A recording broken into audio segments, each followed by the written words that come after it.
Hey, Randy Joe here, and welcome back to the channel where today we're going to continue on with the Cocteau Twins discography. If you've been following along, we've been listening to every single Cocteau Twins album in order of release, of course, and today we're continuing with their collaborative effort with Harold Budd, that being The Moon and the Melodies. Now, this is a record I have been kind of anticipating for some time now. It has taken me a little bit to get around to it, but finally we're sitting down, we're giving it a listen. It's 37 minutes and 22 seconds with 8 tracks. But the reason why I'm so excited for this one is because it is a collaborative effort with none other than Harold Budd, who's most notable for his brilliant ambient compositions, especially his album The Pearl, a collaborative effort with Brian Eno, which I personally really enjoy, as well as Harold Budd's own soundtrack to the show I Know This Much Is True, which, from what I gather, repurposes or at least takes from his earlier work, the more ambient-focused stuff of the 70s and 80s, and kind of works it into the show, which I thoroughly enjoyed, given the fact that I love the show, but I do also love that soundtrack. It's one of my favorite soundtracks of anything I've seen, and for a good, few months, I was giving that soundtrack a heavy listen. His work is very meditative, very emotional, and while being super minimal, still really packs a lot of punch. So hopefully with Cocteau Twins here, they'll be making up a just brilliant track list together, which I definitely don't doubt, considering they are both great musicians. I'm expecting the kind of dreaminess of Cocteau Twins kind of work, which is very ethereal, to be very complementary to Harold Budd's much more laid-back ambient focus. So without further ado, like I said, 8 tracks, 1985 record, came out the same year as Victorialand, which in itself feels very ambient in a way, so I'm very much excited to give this one a listen. Without further ado, like I said, See Swallow Me is the name of this track.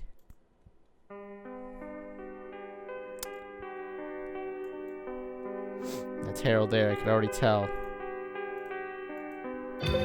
Oh, bit of a punch there.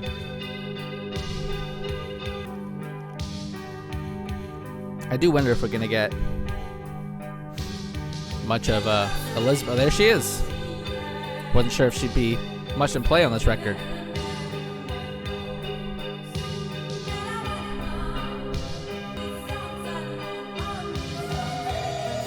Oh. Love this change in pitch from Fraser there. Very trilly here.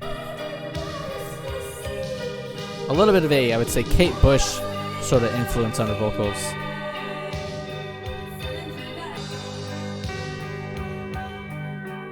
Oh. That's gotta be Harold there, I would imagine, with those beautiful keys.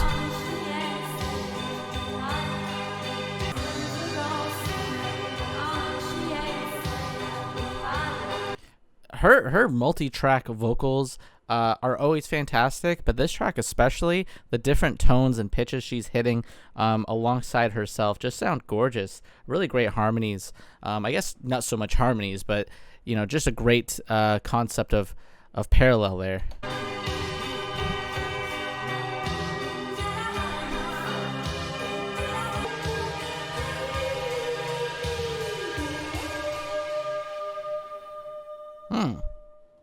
That was beautiful. I love that one. Fraser's vocals, fantastic. I think Harold Budd, with his keys especially, I believe he is the main pianist, I would imagine, really adds, let's just see. Yeah, of course. Adds, a great contrast to their work in a way. Just beautiful. Moving on, though, we've got Memory Gongs is the name of the next track. 7.5 minutes on this one, so I think it is it's not the longest. We have another one just slightly longer, but still a couple of long cuts on this one. Moving on, Memory Gongs definitely still feels like a Cocteau Twins record in DNA with that first track, but I wonder if these more stretched out pieces are going to really focus on Harold's more spacey ambient kind of focus.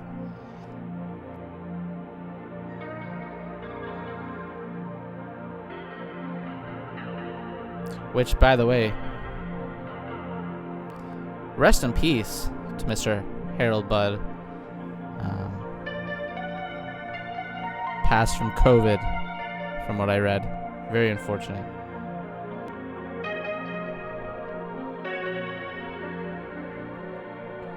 This one's very ambient so far, like definitely a lot more of a Harold contribution.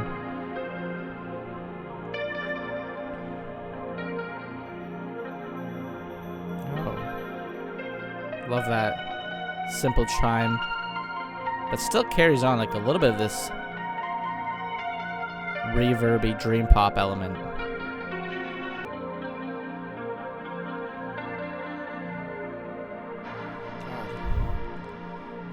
One thing I'll say about Harold, you know, I know this much is true as the soundtrack I'm thinking of in this sense here, his work there. His work feels so like personable and melancholic in a way. It's like sad, but there's certainly a bittersweetness to it all that is very meditative. It's gorgeous, and this certainly evokes a lot of that. It's very it has a lot of depth, a lot of emotion within it. I feel like he's like, in some ways, a more emotionally filled and bittersweet and melancholic version of Brian Eno, of course.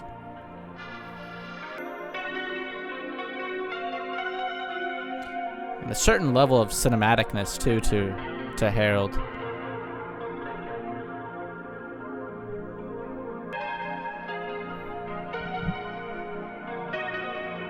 This one's such a shift from that opening. This is like very much a pure Harold Budd focus track. I like this trading off though of sounds and styles. Maybe not as collaborative or as mixed as one might think, but this is a nice extended piece for sure. Very spacey. That was a beautiful one.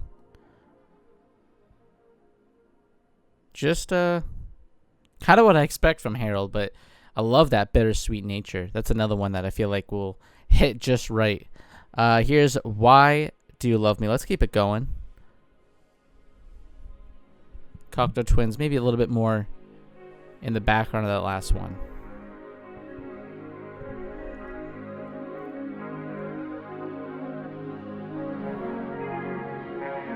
Even this feels very Budd focused.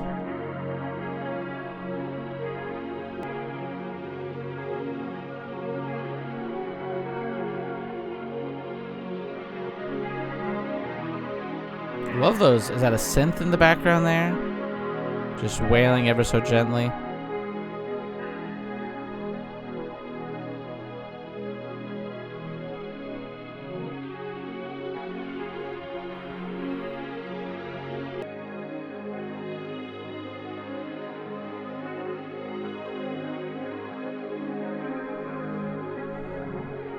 I wonder, is that like that very, very distant guitar that's in the mix here, very buried. I wonder if that is Mr. Robin Guthrie from Cocteau Twins there, playing it out. You know, he does like his use of reverb on that guitar, and it does complement the style quite well.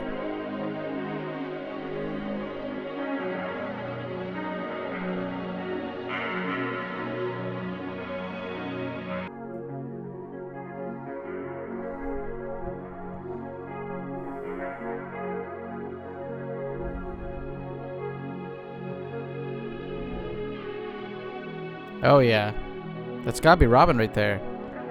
Soars into the mix. Incredibly gentle though. It doesn't overbear or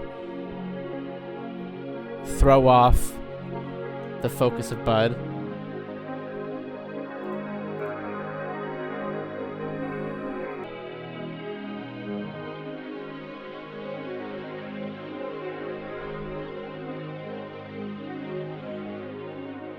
Really enjoy the meditative and cyclical nature of Bud's piano work.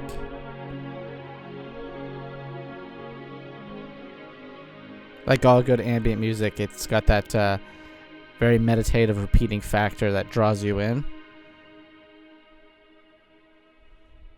Another great one. I am missing Miss Elizabeth Fraser though. Where I hope she comes back. Maybe in the next one here. Eyes Are Mosaics is the name of this one, but she did her piece on See Swallow Me. Can she come back? I sure hope so. Because she is a incredible focus. There we go. A little bit more of an upbeat switch here.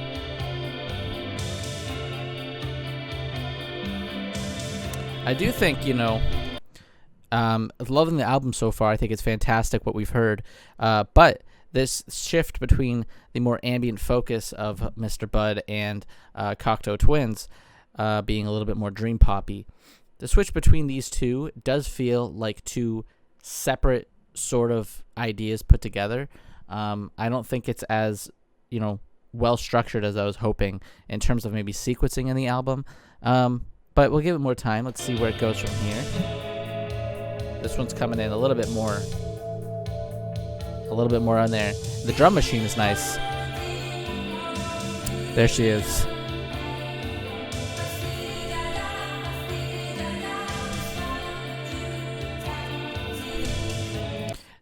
She doesn't even have to she doesn't have to make sense, and she sounds gorgeous as always. I love her voice, so angelic, so pure, and I love to hear it back in the mix here.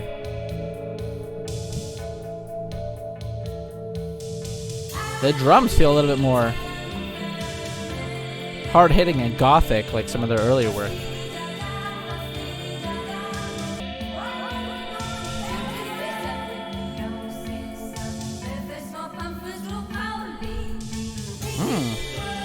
Love the clarity that came through there.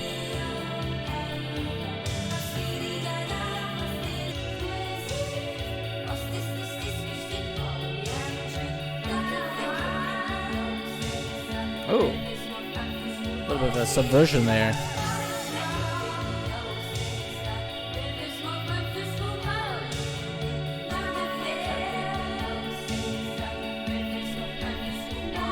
Even though I love to hear her voice again, this isn't necessarily my favorite so far on the LP.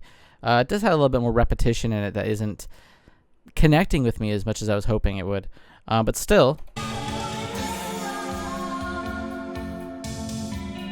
she sounds as great as ever. I do like the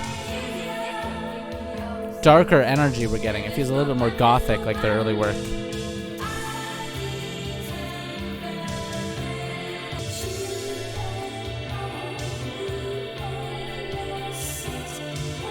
Really displaying her range on this one, though.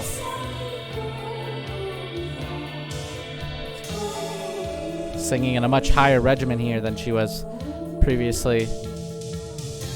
I feel like this is one of her most kind of ranged vocally tracks. We see her in every tone.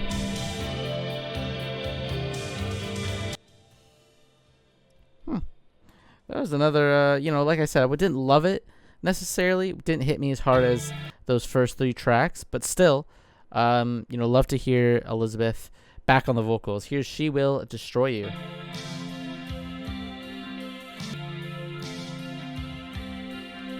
I think it's a bunch of branches or something for this cover. Both artists very abstract in their album covers, so very fitting.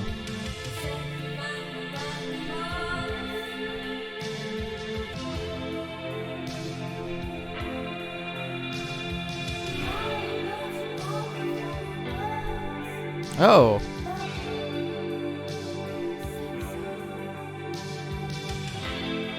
Was that Fraser there? So soft. Oh, like a whisper that was.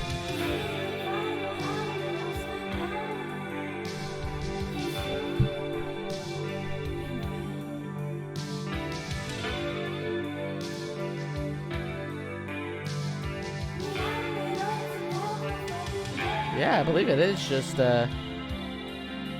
Fraser there singing in a much even more hushed tone than one would expect.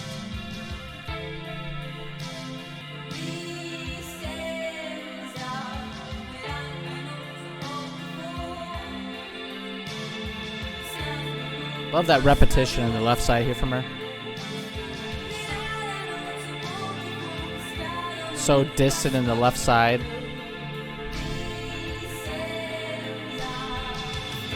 Really great just atmosphere with that use.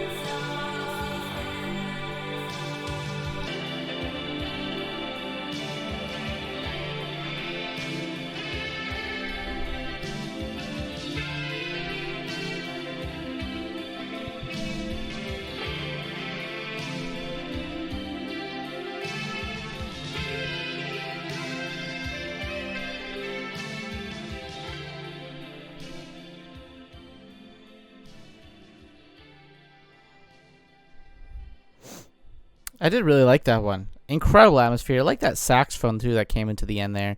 Very brief. Would have preferred maybe more of that exploring its sound, but maybe we'll get a return on the next track. Here's The Ghost Has No Home. Another 7.5 minute one that I would imagine is led by Mr. Harold Budd, of course. Already feels like it. There's a melancholy nature overtaking.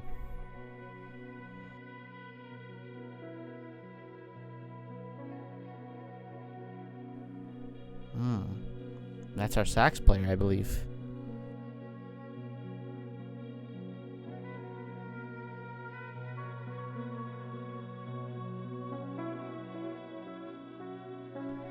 Richard Thomas.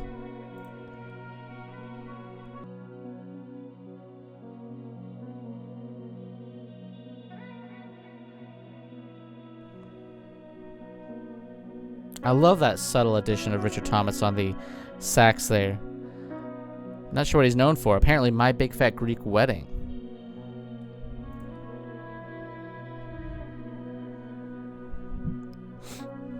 Solid film, that first one.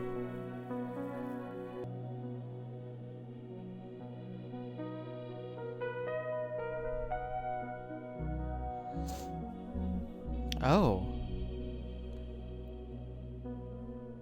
That was a very subtle little addition there. That just dun dun dun dun.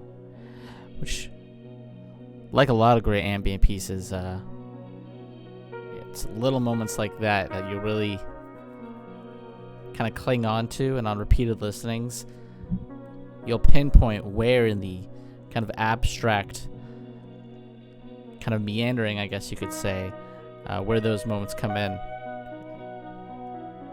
They feel almost like a little Easter egg of sorts.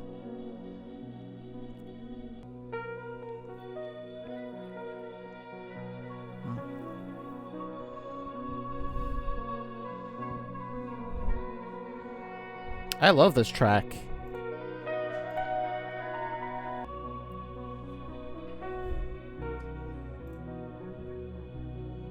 I love that. Is that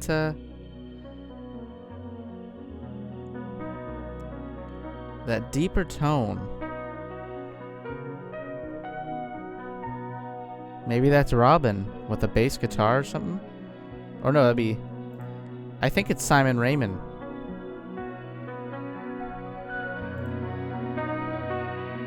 Who I wasn't even aware on the LP, so shout out Simon.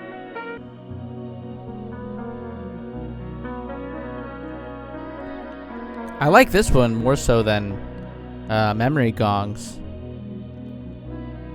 Just has a little bit more flavor, a little bit more personality coming through.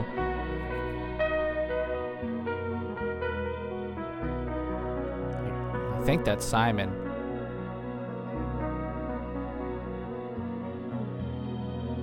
Correct me if I'm wrong, but whoever it is, that sounds great.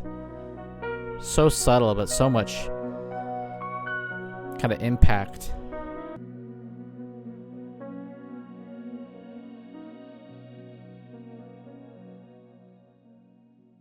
I love that one. I mean, I said everything I had to say during the reaction there, but a lot of subtleties that really have a lot of punch in them. And a great extended ambient piece. Here's Bloody and Blunt, a short track, 2 minutes.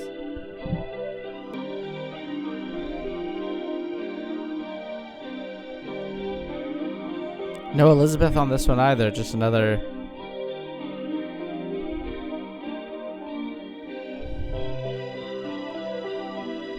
almost lullaby-esque one, you know? It feels very dreamy, this one especially.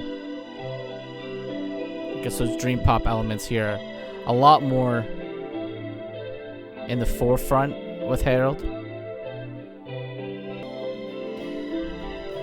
Oh.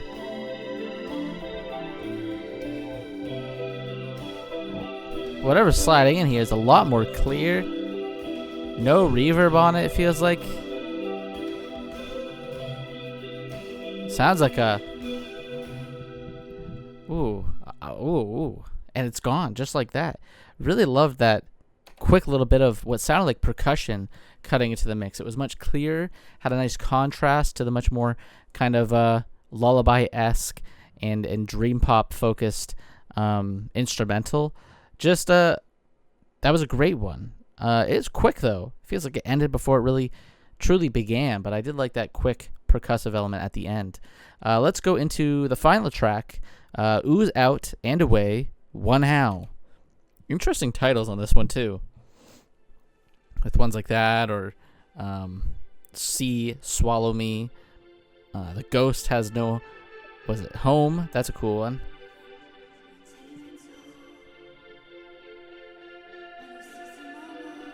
Elizabeth.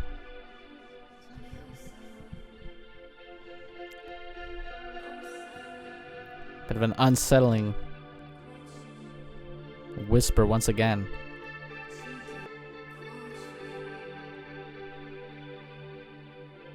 That synth in the background. It's like a steady hum. Definitely has like a certain tense kind of addition to that atmosphere with that synth.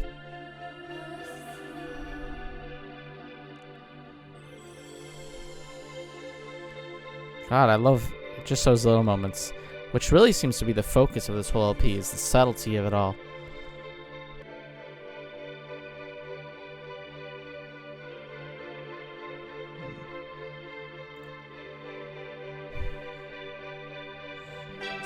Oh!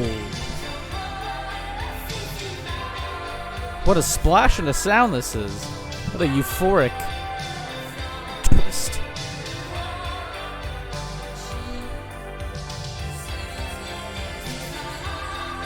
Oh my god, one final kind of foray here.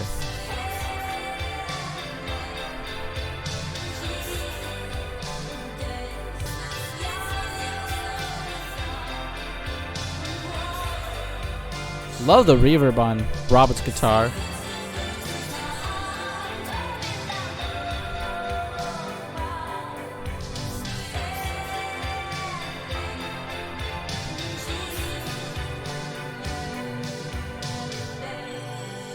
Oh, and just like that, it's already over. Wow. Much in the same way a lot of Cocteau Twins albums seem to go. That final track really has a lot of punch to close it out. Really loved how they were so tense, so kind of slow and brooding. Elizabeth's voice, especially in that first half of that track, was very soft and whisper-like. Had a certain eeriness that, you know, you kind of come to expect at this point from them. But that second half, as it really just throws you into it, what a euphoric bliss that just really kind of blooms in that second half. And I feel like they were all much sharing the floor there. Elizabeth's voice goes from a whisper to a almost like a call. Feels very like angelic, like one's come to expect from her. Harold's piano work as well was certainly very much still clear and on display, but sharing the floor with Robin's guitar work. You know, didn't pay a lot of attention to Simon's bass playing throughout the LP. Didn't even realize about until halfway through the record that he was a prominent figure still on here.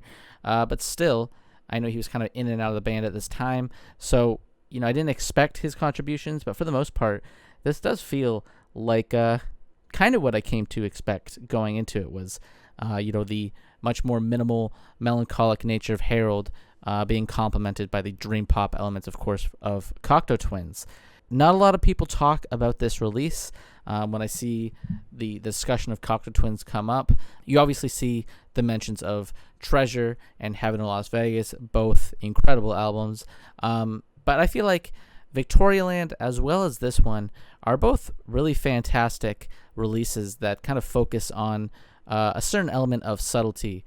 This record especially being one that focuses on the more subtle elements, much in the same way a lot of great ambient records should, where they take their time to really grow on you. They're very meditative, and they kind of hit you with these little moments here and there that really draw you in and keep you coming back. As far as Cocteau Twins albums go, and I guess Harold Budd, I really enjoyed this one just with how subtle it was. I really liked how it was a much quieter release. I feel like this is one that you will continually come back to or put on in the background, and before you know it, it becomes one of your most listened, just by the fact that it is so much more kind of meditative than what one might expect from another Cocteau Twins record. I do wish maybe they were a little bit more balanced at times. I did feel like certain tracks here were really much more Harold-led, especially Memory Gongs or Why Do You Love Me. Both, don't get me wrong, really great ambient pieces, like, obviously from Harold, but they were missing a bit of that Cocteau Twins flair, and I think that is really my only gripe with the record, is that although the subtleties are really great, although the more melancholic nature of the record is fantastic, and I do really enjoy the ambient element of it all, I wish there was at least more Elizabeth on these tracks, because I think she's only on 4 of the songs, meaning about half the record. She's missing, and to me, at least, she is a very pivotal and important element of Cocteau Twins. So my only gripe is that I just wish we heard a lot more of her on the record. But at least when she was there, she was, displaying her talents in such great spades. I mean, Eyes Are Mosaics and She Will Destroy You. She has such great range on those, and See Swallow Me, the opener there. I love the layered vocals that she has done so well at this point in the discography, and does it really fantastic on that intro. So, just wish there was more of her, but for the most part, this is a solid release that does deserve more recognition for what it does. But that does it for today's video. If you liked the video, please hit like and subscribe to follow along in listening to more Cocteau Twins albums alongside myself. Of course, next will be Blue Bell Knoll, a record that I've heard some pretty solid things about as well. I know it has its fans for sure, like every Cocteau Twins album seems to. So go ahead and subscribe if you want to see that reaction. And if you want to see the unedited reactions of every Cocteau Twins release that I've covered so far, as well as unedited reactions of Pink Floyd, Bjork, Kate Bush, and every other new release album this year that I've covered on the main channel, check out the Patreon down below in the description. For just $5 a month, you get every single album reaction I've done this year, completely unedited. But as always, my name is Randy Joe. I appreciate you watching, and I'm signing off.